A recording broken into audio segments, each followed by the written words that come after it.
America ও Israeli হামলা অব্যাহত থাকলে মধ্যপ্রাচ্য দিয়ে কোনো তেলবাহী জাহাজ চলতে দেয়া হবে না বলে হুঁশিয়ারি দিয়েছে ইরানের ইসলামিক রেভলিউশনারি গার্ড। মঙ্গলবার ইরানের রাষ্ট্রীয় সংবাদ মাধ্যমে IRGCর মুখপাত্র কথা জানান। এর জবাবে প্রেসিডেন্ট ডোনাল্ড ট্রাম্প হুঁশিয়ার করেছেন, তেল সরবরাহ বাধাগ্রস্ত করলে ইরানকে শক্তিশালী হামলার শিকার হতে হবে।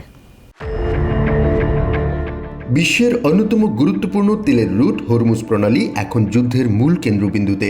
মঙ্গলবার ইরানের ইসলামিক রেভলিউশনারি গার্ড ঘোষণা দিয়েছে, আমেরিকা ইসরায়েল হামলা বন্ধ না হওয়া পর্যন্ত তারা মধ্যপ্রাচ্যের তেল রপ্তানির উপর পূর্ণ নিয়ন্ত্রণ রাখবে।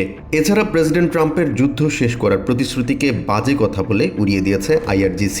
ইরানের এই হুঁশিয়ারির কয়েক ঘন্টার মধ্যেই পাল্টা জবাব দিয়েছেন প্রেসিডেন্ট ট্রাম্প। ট্রুথ সোশ্যালে তিনি লিখেছেন, হরমুজ প্রণালীতে তেলবাহী জাহাজ চলাচলে বাধা দিলে আমেরিকা ইরানকে এমন শিক্ষা দেবে যা তারা আগে কখনো কল্পনা করতে পারেনি।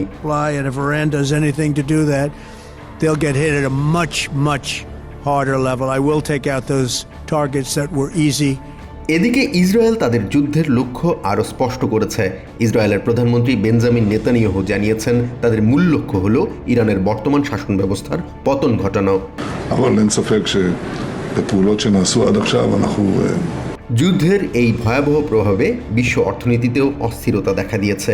বিশ্বের শীর্ষ তেল রপ্তানিকারক সংস্থা সৌদি আরামকো সতর্ক করে বলেছে, গত এক সপ্তাহ ধরে হরমুজ রুটে কোনো ট্যাঙ্কার চলাচল করতে পারছে না, যার ফলে অনেক তেল উৎপাদনকারী দেশ পাম্পিং বন্ধ রাখতে বাধ্য হচ্ছে। এদিকে শিপ ট্র্যাকিং ডেটা অনুযায়ী গত 24 ঘন্টায় প্রায় 2 মিলিয়ন ব্যারেল ইরানি তেল নিয়ে একটি সুপার ট্যাঙ্কার সফলভাবে হরমুজ প্রণালী অতিক্রম করেছে।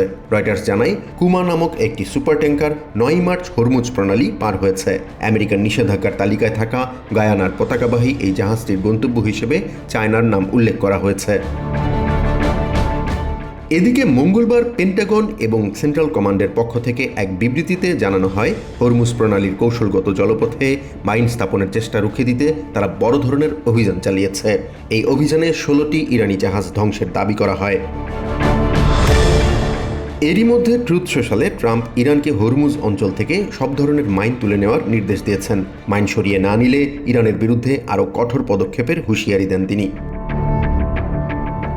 হরমুজ প্রণালী দিয়ে তেলের জাহাজ চলাচলের ঝুঁকি বিষয়ে সাবেক জেনারেল ডাগ লুট জানান, ইরান সাময়িকভাবে এই প্রণালী বন্ধ না করলেও তাদের হুমকির কারণে বাণিজ্যিক জাহাজগুলো চলাচলে সাহস পাচ্ছে না। বিশ্লেষণকারী সংস্থা কেপলারের বিশ্লেষক ম্যাট স্মিথ জানিয়েছেন, মধ্যপ্রাচ্যের অনেক দেশ ইতিমধ্যেই তেল উৎপাদন কমানো শুরু করেছে।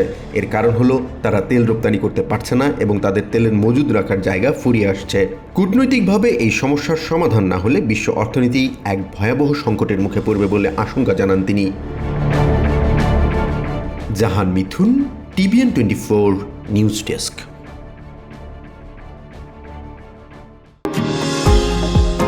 নিউ ইয়র্ক থেকে সম্প্রচারিত TVN 24 টেলিভিশন বিশ্বজুড়ে বাঙালির কণ্ঠস্বর।